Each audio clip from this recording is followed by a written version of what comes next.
In the Caribbean, 90% of economic activity is coastal, and 60% of populations live along the coast as well. It leaves the people of the region particularly vulnerable to extreme weather events and rising seas. Climatologists and meteorologists say the increasing pace of climate change will continue to have negative impacts on the people, environments, and economies of the Eastern Caribbean islands. They say the key now is to monitor and build resilience to the impacts of a range of weather events. Is there, there's the potential for flooding? Yeah. Because it's your wet season, so that's when you get most of your rains and most of your heaviest rains. Is there a period in the next 3 months that we really need to be concerned about with respect to potential for flooding, for example? So that's one thing. Or is there a period where we might be heading for a heat wave?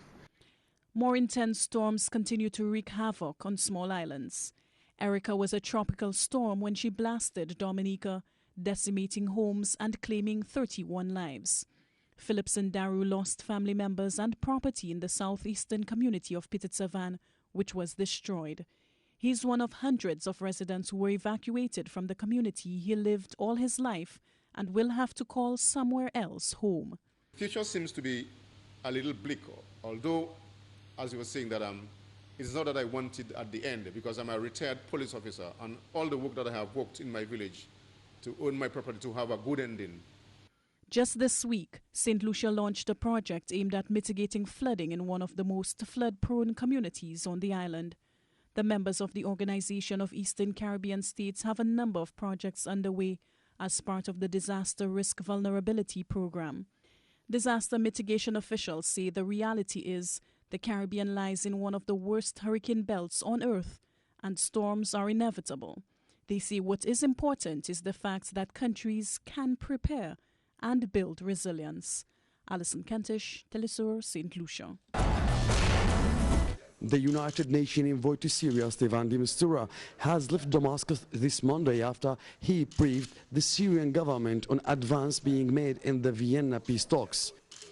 The visit comes ahead of a second phase in the peace talks, set to begin in 2 weeks, which will bring together the Syrian government with the opposition. In contrast with what had happened previously in Geneva I and Geneva II, which were cancelled. The current peace talks have worked on improving some of the previous issues, such as introducing more influential states, such as Iran. This conference may be the beginning of a solution to the Syrian crisis, but I can assure you it will not be a magical solution. Analysts have linked the success of the coming conference to the situation on the ground, considering that the military situation could be shifting a result of the unprecedented Russian support for the Syrian army. The proposals from any international body will be worthless if the fight against terrorism is not their priority. As long as terror exists, the success of any conference depends on the reality on the ground. And the strategy today to put an end to terrorism is in the hands of the Syrian army with Russian support. On the ground, the brutal griding war continues. The Syrian army has advanced and seized key new areas in northern Syria to the south of the city of Aleppo, while a Russian military source reports that Russian aircraft have struck 237 targets in 131 air strikes over the last 2 days. Hazem Abdullah, TeleSUR, Syria.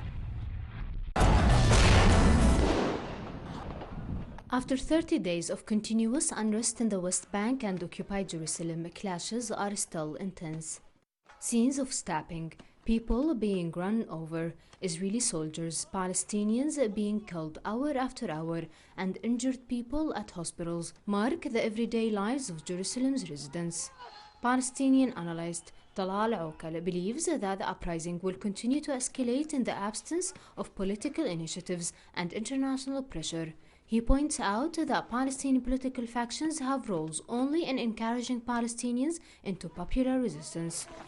TeleSUR met with Akram Atallah, another political analyst, who stated that the future of this intifada is still unknown. He also ruled out that the uprising would take an armed charter. Nobody expected these events to start or to continue for a whole month. It is difficult to predict the future course of events in the absence of an open role by the Palestinian factions. It is a feeling of rage which expresses itself. Israel's actions will determine whether this uprising will continue or will stop. It depends on whether Israel will step back or step up its repressive measures, including the detention of those who throw stones. Meanwhile, the Palestinian Ministry of Health announced recently that the number of Palestinians killed by Israeli fire since October across the Palestinian territories reached 74, with more than 2,240 wounded. Nur Harazin, TeleSUR TV, Gaza. On November 1985, 11 people were taken alive by the Colombian military out of the Justice Palace right in the side of the street and straight into this historic museum right on the other side of the street. And even though they made it inside that building alive, they were never returned to their families. Among those who have been tirelessly seeking for their relatives is Pilar, who was left alone with her 4 daughters after her husband, a waiter at the Palace of Justice, was forcibly disappeared. I never really had to tell my daughters what happened, or who their father was, and how much he loved them. They still remember his affection. And in regard to his disappearance, they have simply grown up seeing my struggle to find him. 30 years after the Palace of Justice was violently raided by the military in an attempt to retake it from the now-gone M19 guerrillas, lawmakers have denounced the failure of the Colombian justice to clarify the truth on what happened to those who disappeared during the events. In a context in which the justice system has been settled up for impunity, it becomes even more understandable that a crime such as the forced disappearance has faced enormous difficulty. The impunity goes beyond the Palace of Justice cases and further into the estimated 45,000 forcibly disappeared in Colombia. Among them is Maria Cristina, disappeared by paramilitaries 11 years ago, and whose mother Paulina has had to become herself the investigator of the case. There has never been a political willingness from the state. We, the victims of forced disappearances, have turned into the investigators ourselves. We have to go to the prosecutors already with the investigation, telling them where our relatives are and what happened to them. The Inter-American Court of Human Rights has already convicted the Colombian state for the Palace of Justice disappearances. Now the relatives hope the country's justice system finally establishes responsibilities and returns the bodies to their families. Natalia Margarita, TeleSUR, Bogotá.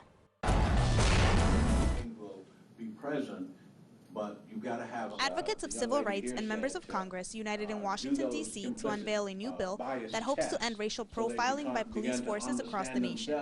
These advocates hope that by ending this practice, the abuse of police power will consequently end. Part of our efforts to deal with discrimination in our community is to make sure that we understand that our criminal justice system discriminates.